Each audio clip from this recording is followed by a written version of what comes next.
กวดให้เพิ่นไม่กวดเพิ่นอ่ะเอ้ยขอบใจลุงคุณเพิ่นนะขอบใจลุงคุณดีๆให้เก็บให้ได้ของใครเดี๋ยวนี้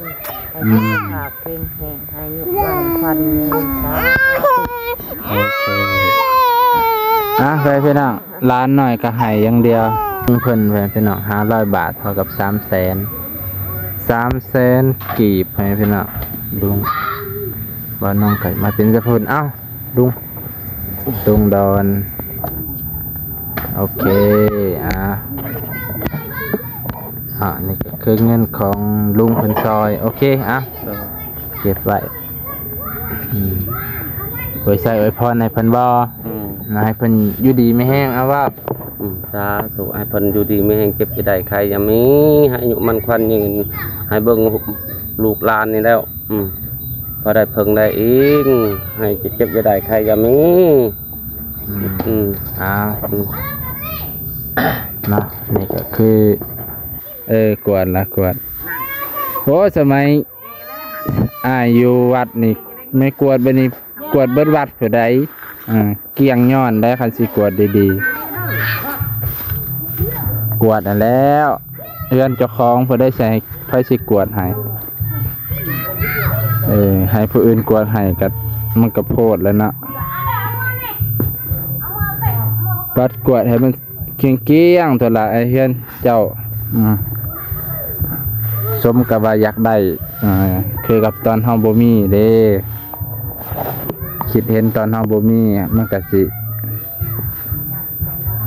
รักษาตัวละ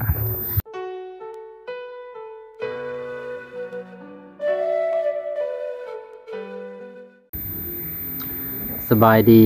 พ่อแม่พี่น้องเบิดสุขุสุคนยินดีต้อนรับเข้าสู่ช่องเบานุ่งของวันที่27ไปพี่น้องมกรามื้อนี้ก็ได้มาหาลุงดอนหลังจากบ่ได้มาหลายสัปดาห์ไปพี่น้องหลายมื้อมาเยี่ยมยามถามข่าวเพิ่นคือเก่าไปพี่น้องเนาะมาเบิ่งชีวิตของเพิ่นเป็นจังไดต่อไปพี่น้องนี่ก็ลุงดอนเพิ่นกับหลานน้อยอยู่กัน2 คนบ่ได้มาโดนแล้วพี่น้องเปลี่ยนเพิ่นก็คือเก่านั่นแหละเปลี่ยนเพิ่นก็คือเก่านั่นเลยบ่ได้อัปเดตโดนเลยโอ้นเฮ็ดมันมุ่งแต่ข้างเดียวต่อหลังนี่ก็หลังเก่านั่นหลังใหม่แต่หลังใหม่ยังบ่แล้วพี่น้องจักไม่ได้เสียแล้วเพิ่นว่า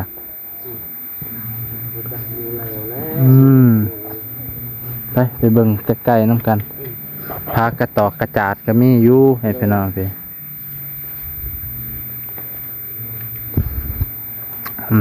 นี่ของเพิ่นโอ้ยได้มุงกับยานะหลับมาได้มุงกับได้เป็นปูใครนะเขาไม่แห้งนะเนี่ยนะคือนั่นนะฮอนเลยลูกเลยจะหอดยามฮอนเลยครับนะบ่มีสังกะสีขาดอยู่ประมาณ4 แผ่น9 แผ่นบ่เกินนะ3 แผ่น4 แผ่นนี่แหละมึงคันได้เงินนะ3แสนนี่ครบบ่3 แสนนี่ลายเบิ่งดูคันว่า9 ฟุตนี่คันว่าแผ่นนึง40นะ3 4 2 3 7 3 8 4 2 9 27 3บ่ได้นะตรงเต็งบ่ได้จักแผ่นละเท่าใดเอานะไม่ปีกไม่ปากนี่กองไว้เลยจัก4-5 อันเลยยังบ่แล้วเด้อแผ่นพนาเฮ็ดลุงดอนเนาะอันนี้ก็หลังเก่าเพิ่นนั่นแหละพี่น้องเพิ่นก็ให้มันแล้วแล้วจังไปอยู่เพิ่นแล้วเพิ่นก็บ่ได้ไปอยู่ต่อ อ้าวลุงสบายดีหันหน้ามาพี่สบายดีค่ะนะ สบายดี บ่ได้พบพ่อกันดู โดยเฮิงเลยได้บ่าวเว้ย เลยเฮิงแหละ 2 จับตันสิตาเลยแท้ ก็เป็นอาทิตย์เนาะ โดย บ่ได้มาหาเพิ่นเดินมาเบิ่งเฮือนเพิ่นก็คือเก่า โอ้ นั่นแหละ คือเก่าแล้วลูกมันบ่มีทักสิหาหยังจักสิขายยังคอยรถจนปัญญาเลยล่ะเนาะ ไปรับจ้างไว้ ครับจางสิใช้เท่านี้บ่าว ไปเข้าเมืองกรุงแล้วเฮา โอ้โหบ่าวยาเลยหลานมันตายนำพอเฒ่านี่เลยเบิ่งว่านี่ ร้านกับปะพ่อเฒ่าบ่ได้ โอ้ย อืม ยุงเด้ ต่อไปพี่น้อง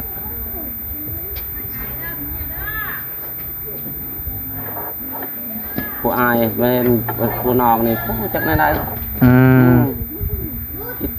อยากไปหาแม่ก็ยังบ่ได้ไปแล้ว อืม จะนำพอเฒ่าใช่ไหม อยู่แต่น้ำพ่อเฒ่าเนาะ โอ้ย เอา ไปใส่ไป นั่งพี่หันหน้ามาหาข่อยคักๆนี่อยากเห็นหน้าเห็นตานี่บ่ได้เห็นดน หันเดินมาเลยเด้ ๆใช่ แกพื้นแกพามาเลยเด้อ เออ บ่าว คือว่าเพิ่นนวลเนี่ยเอาข้าวแลกขนมบ่ โดยว้าวโลดเลย เออ นี่กับแม่ฉันนี่ ว่าบ่ได้แล้วคั อั น นแร ละ กคอยว่าสิได้เด้อผู้ผิดอีดู ทง ลูกยาเก่า ถุงหนึงก็แลกแต่ขนม อืม คือมีตลาดพุ่มพวงแบบพี่น้อง โดย เอ้ยเพิ่นก็เอาข้าวมาแลก โอ้ยสิได้เปิดอุตสาห์ให้กินกว่าได้ เป็นธงบ่ อ้าวก็เป็นทงนะช่องทง โอ้ ทางคำมันสั้นหลายคนเขาเห็นคอยให้คอยได้ขึ้นไปเอาให้เราตัด เอ ไป อ แล้วให้คอยน่ะหิวลงไปให้แล้วใจจะเอาเด้อ แต่เพิ่นและเพิ่นเฮ็ดเนาะบ่น้องกะ เรื่อย แจ้งผู้หลักผู้ใหญ่ไว้แล้วว่าการก็บ่ได้ห้ามเพิ่นดอกแต่ว่าก็ถ้าคิดเห็นลูกยามลูกหิวลูกอยากอะ แม่เจ้าไปบ่คิดแล้ว ว่ามันหาง่ายเนาะ โอ้ยลูกเอ้ยคอยจะโอ้ยยังบ่รอดแล้วคอย คันมันหาง่ายข่อยก็สิบ่ต้องเฮ็ดหยังได้สั่น แม่อันนั้นแหละ เบิ่งแน่คณะเฮือนลุงให้เป็นเนาะจักสิแล้วมื้อใดเนาะ เขาจังว่าโอ้ยเจ้าอุตส่าห์เข้ามาหายกว่า โอ้ เขาว่าเขาบ่ได้ว่าใช้ลาวดอก เขาก็บอกเตือนเราบ่ อืม เอ้าเจ้าก็เว้าอยู่จุดก่อนอย่าเฮ็ดเด้อนั่นนี่เจ้ายังเฮ็ด อืม ว่าก็เชื่อมาให้เรือยาเด้อเขาก็คนคือกันนะเขาก็มึงให้เบิ่งนะเขานามโตละลูกลาวโตก็บ่ได้ไปหาขอพอดีเด้อเอามาให้กินว่ายังกุมเผื่อจะคายพวกนั้นให้กินขนมเล็กมาคามันแกะคู่มือบ่าว เอาเงินไปใช้เนาะ อันนั้นประจักษ์ อืม เช้านี่ก็คายอันนี้เด้แชนหานี่ โอ้ขายตะนางบ่ โดย จักเม็ดเลยน่ะ เม็ดเท่าไรบ้าง15 เม็ด เม็ดละ50ป่ะการเส้นหาแสดงว่า15 เม็ด เนาะ นั่นเนาะ อืม คอยก็ไปหากุดเขียดแลนไปนำกลมาคอย อืม แล้วได้เงินน่ะพาลูกแกวงเกิบ อืม แต่ว่ายาหน้าเผาเลยนะ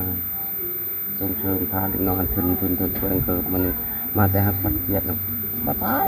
ไปเก็บมะขาม อืม ไป ส่งเสริมให้ลูกหลินเท่านั้นแต่น้อยเนาะ จะทำรถผู้ใหญ่ไม่เท่าจะลูกเอิญลูกเคยแต่ว่าคอยมาอิสาละว่าแม่ อืม เราทำรถแล้วนะโอ้หัวอยาเด้อ หนทางแห่งความเสื่อมเลยแบบนี้คือเสื่อมยังไงมัน อ้าวโก มันเสื่อมไปทางหน้ามันบ่เจริญเลย บ่ เป็นน่ะ ร้อนข้าวหน้าคอยให้ประหยัดนะกินก็มาให้ ยามมีบ่ประหยัดยามบ่มีแล้วคนหวยหาเนาะ โอ้ยยากว่าเห็นเขาคิดดูก็ดีแล้ว อืม ตัวเรือโตห้าวคนดูเจ้าสิพาคอคือข่าวอันยันเจ้าบ่ไหว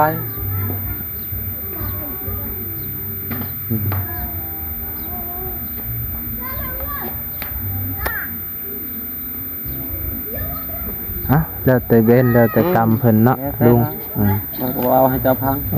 ลุงเพิ่นก็เว้าสู่ฟังโอ้ตัวอันนี้ฮอดสิฮอดยามแดดแล้วก็ป้าตัวแห้งภูเขาเนาะ เราก็บ่ให้ว่าเลย แห้งภูลงเลยอันเพื่อนเป็นนี่แดดแห้งมานี่พี่น้องแดดแบบป้าเพื่อนเพิ่นก็คือเก่าแหละบ่น้องก็ได้ติดท้ายก็บ่มีผู้ใดซอยเพิ่นเลยพี่น้องลุงเพิ่นก็จักเสียจังได๋ บ่จักบอลในร้านจัก15ยังจังสิครบเป็นแสนเป็นหัวเป็นนั้นๆครับยงเด้นั่นแหละ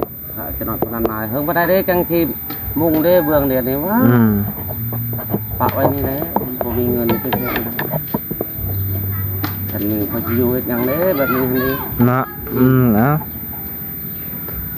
มันก็คืออันลุงเพิ่นก็อายุหลายแล้วพี่น้องเหตุการณ์เหตุงานกันมาไงแน่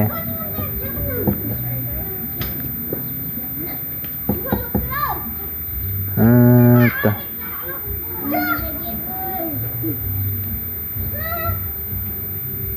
อพี่น้องมันนี่ก็สิมาหาลุงดอนกะมีจุดประสงค์อยากมาสมทบเป็นสะพานบุญบ่น้องเอามาเป็นสะพานบุญให้เพิ่นกับพอดีลุงเพิ่นที่ประเทศไทยนี่แหละเพิ่นก็แบ่งปัจจัยแบ่งเงินให้เพิ่นมอบให้ลุงดอนเพิ่นน่ะพอได้ซื้อสังกะสีหรือสิซื้อหยังก็แล้วแต่เพิ่นเพราะว่าเฮือนเพิ่นก็ยังบ่แล้วเพิ่นก็เห็นอกเห็นใจเห็นอกเห็นใจเพิ่นนั่นแหละเนาะเฮือนเพิ่นบ่แล้วพอดีมากับได้รับข่าวร้ายข่าวร้ายข่าวไม่ดีสาวนวลเพิ่นก็จังได๋ล่ะเอาข้าวแลกขนมเอาข้าวแลกสินค้าสิ่งที่พ่อแม่พี่น้องเอาให้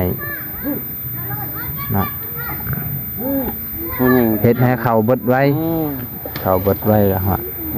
แต่สิบ่มีเขากินแล้วแต่เพิ่นเนาะนั่นแหละชาวบ้านเอ้ยยังไปเฮ็ดเกิดอีกนั่นไปว่าเจ้านั่นเราให้เหล่าค่อยบ่ปากเด้อโอ้ยนบดอกว่านี่ก็คือเงินของลุงเพิ่นไว้พี่น้อง500 บาทเท่ากับ300,000กีบให้พี่น้องลุงว่าน้องไก่มาเป็นสะพานลุงดอนโอเคนี่ก็คือเงินของลุงเพิ่นซอยโอเคเก็บไว้ไว้ใส่ไว้พรในเพิ่นบ่ให้เพิ่นอยู่ดีไม่แห้งเอาว่าสาธุให้เพิ่นอยู่ดีไม่แห้งเก็บจะได้ใครอย่ามีให้อายุมันควันยืนให้เบิ่งลูกหลานนี่แล้วพอได้เพิ่งได้อีกให้เก็บจะได้ใครอย่ามีเนาะนี่ก็คือลุงเพิ่นปกติเพิ่นก็ว่าสิซื้อข้าวให้อันนั้นแหละเพิ่นว่าบ่าวนงก็ได้รับภารกิจจากบ่าวเตียงทองแหละพี่น้องพอให้พี่น้องไปสู้ดีบ่าวเตียงทองที่แรกนะว่าจะให้อ้ายเพิ่นมาถ่ายชีวิตของลุงนี่แหละแต่ว่าอ้ายเพิ่นติดภารกิจพี่น้องติดเวียกหลายเพิ่นก็เลยมาบ่ได้เพิ่นก็เลยมอบภารกิจมาให้บ่าวนุ่งมามอบเงินให้คือจุดประสงค์ของเพิ่นน่ะลุงของเพิ่นนั่นจุดประสงค์ลุงของเพิ่นนั่นคือให้บ่าวเตียงทองมอบข้าวสารมาให้เอ้ยนวลแต่ก็เลยบ่าวเตียงทองเพิ่นบ่ว่างเพิ่นติดเวียกหลายเนาะช่วงนี้แม่เพิ่นก็บ่สบายเพิ่นก็เลยบ่ได้มาลุงเพิ่นก็เลยเปลี่ยนจากซื้อข้าวให้แบ่งกันเอ้ยนวลกับลุงดอนพลละ500แล้วก็เนาะพลละ500 บาทก็เป็น1,000เนาะนี่แหละวันนี้ก็เลยมาหาเพิ่นบวบ สาวนวลเพิ่นก็บ่อยู่นี่เงินเราไปเก็บมาขอกมาคามให้พี่น้องนี่อ่ะวันนี้ก็สิจบเพียงเท่านี้ถ้าสาวนวลมาก่อนเทื่อนึงถ้าสาวนวลเพิ่นมาว่าสิเป็นจังไดเนาะวันนี้ก็สิจบเพียงเท่านี้ก็เด้อพี่น้องถ้าอยากเป็นสะพานบุญให้ลุงเพิ่นก็ตอนนี้เพิ่นเคยสิมีงบซื้อสังกะสีแล้วบ่ฮู้ว่าสิครบบ่300,000นี่จักสิได้จักแผ่นเนาะ300,000นี่บ่ฮู้ว่าสิได้จักแผ่น ได้สถานยาหรือเท่าไหร่ถึงเทมชายตุกกะโตแน่คันได้สังกะสีแล้วก็มุงเบิดแล้วก็ตัวนี้ออกเลยแหละนี่เอาแป้นเอายังพอได้นอนไปได้นั่นก็คักอยู่ได้ใครก็สิตากฝนตากอันนี้อยู่แล้วลูกอยู่ก็ได้เลยเช้านี้หาปัดขุดเกียดก็เฮ็ดปลาก็อัน2อันตกปีเก่าๆอันเนาะปีมันพอได้อยู่รับตรงฮะเด้อให้พี่น้องสิจบเพียงเท่านี้ก่อนเด้อขอบใจขอบพระคุณหลายๆพ่อแม่ลุงป้าที่รับชมตั้งแต่ต้นจนจบไปพี่น้องกาต่อจากคลิปของลุงดอนต่อกันเลยให้พี่น้องโย่เป็นจังไดสบายดีมาติเก็บมะขามบ่เอาเป็นแม่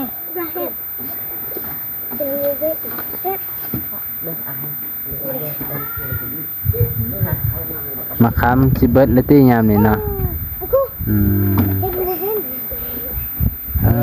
ตัว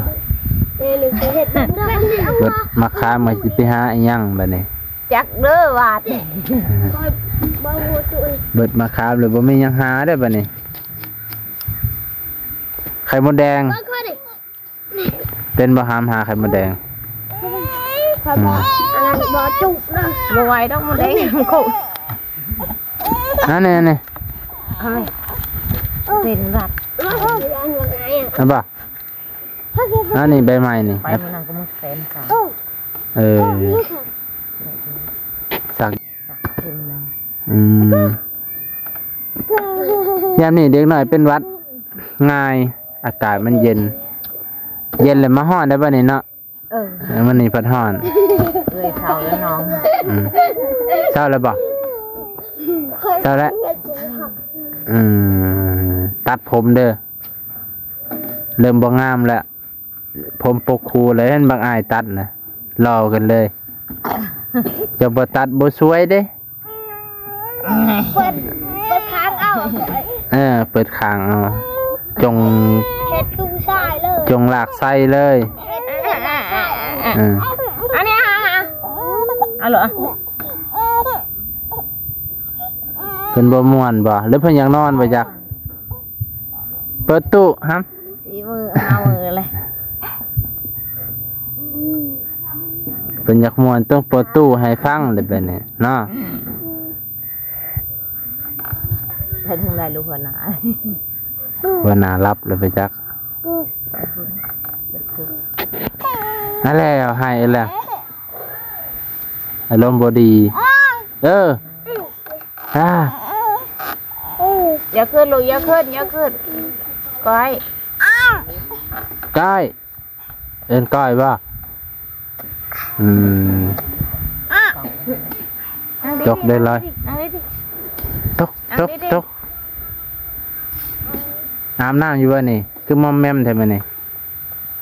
ปกติคือจมแต่อยากอาบน้ำเนาะนั่งลงนั่งได้ดีใช่ขาขนมนี่จะได้บริกินขนมได้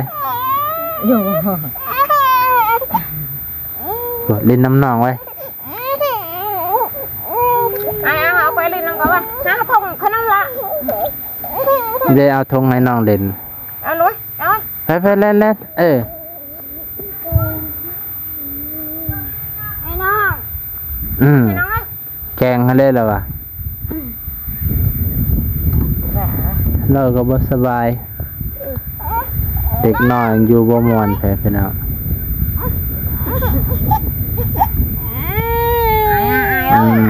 ไปให้น้องลูกไว้แพ้พี่น้องมันนี่ก็ได้รับภารกิจจากเบาเตียงแพ้พี่น้องนะก็คือที่บอกไปนั่นแหละไอ้เตียงเพิ่นบ่ได้มาแพ้พี่น้องเพิ่นติดเปียกหลายที่จริงนะเบาเตียงเพิ่นสิมาเองแพ้พี่น้องแต่บัดนี้เบาเตียงเพิ่นติดเปียกนะที่จริงลุงเพิ่นจะให้เบาเตียงซื้อเขาวมาให้แล้วบัดนี้เบาเตียงมันติดเวียกเพิ่นก็เลยบ่ได้ซื้อเขาวเอาเป็นเงินแทนให้พี่น้องเอาเป็นเงินแทนเพราะว่าเมื่อกี้ก็ได้ซื้อไม้กวาดให้ไม้กวาดแข็งให้บักอ้ายได้กวาดอ้อมเฮือนเด้อเด้อกวาดละกองละจูดกวาดเด้อให้มันสะอาดสะอ้างตัวให้สมกับน้องอยากได้คือตะกี้แล้วว่าอยากได้ให้มันงามร้านน้อยบ่สบายเพื่อนๆนะไปลังใดก็ไม่ได้ว่าเด็กน้อยบ่สบาย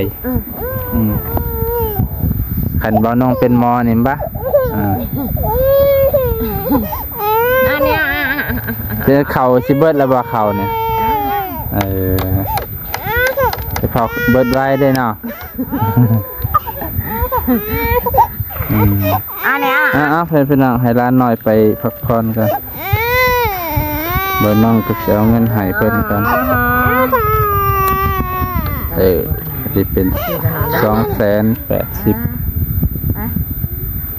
20,000 บาทน้องซื้อไม่กวดให้เพิ่นไม่กวดเพิ่น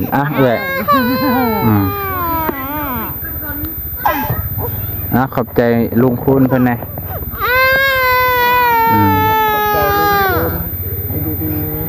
เจ็บให้ได้ของใครจะให้ขาเพ่งแห้งให้ยุวันควันโอเคไปพี่น้องร้านหน่อยก็ให้อย่างเดียวไปหาหมอไปสั่นไปซักยาเลยครับซักยาจักเข็ม2 เข็มนี่เศร้าหายเลยนี่เขาบอกจะขับกันได้เล็กน้อยไปพี่น้องไปที่จบเพียงเท่านี้ปัดให้เบิ่งให้ได้ไปเอาไม่กวนนะปัดให้ด้วยนั่นมาเถอะนะให้เกียงเด้อทำเด้อนี่แหละอ้อมเพื่อนนะไม่กวดแข็งด้วยให้พี่น้อง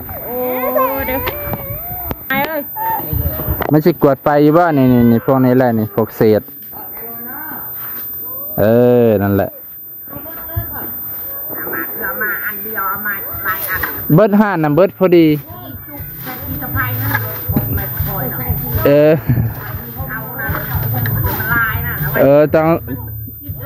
ต้องซื้อหลายๆบ่ซื้ออันเดียวสิ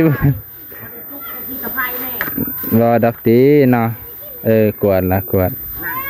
โอ้สมัยอยู่วัดนี่ไม่กวดบันนี้กวดเบิดวัดเผื่อใดเกี่ยงย้อนได้คันสิกวดดีๆกวดแล้วเพื่อนเจ้าของเพื่อได้ใช้ไฟสิกวดให้ให้ผู้อื่นกวดให้กับมันกระโพดแล้วนะปัดกวดให้มันเกี้ยงตัวละไอ้เพื่อนเจ้าสมกับว่าอยากได้คือกับตอนเฮาบ่มีเด้คิดเห็นตอนเฮาบ่มีมันก็สิรักษาตัวละนี่แหละนี่คนปอกคนเป็ดนี่กวดแล้วก็จูดเบิดไม่ได้ให้ติดเสื้อโรคกวดก็ไม่ต้องสนนะไอจอยหรอกไอจอยมักลิ่นเจ้าเป็นอายนี่ต้องเฮ็ดให้น้องเบิ้ง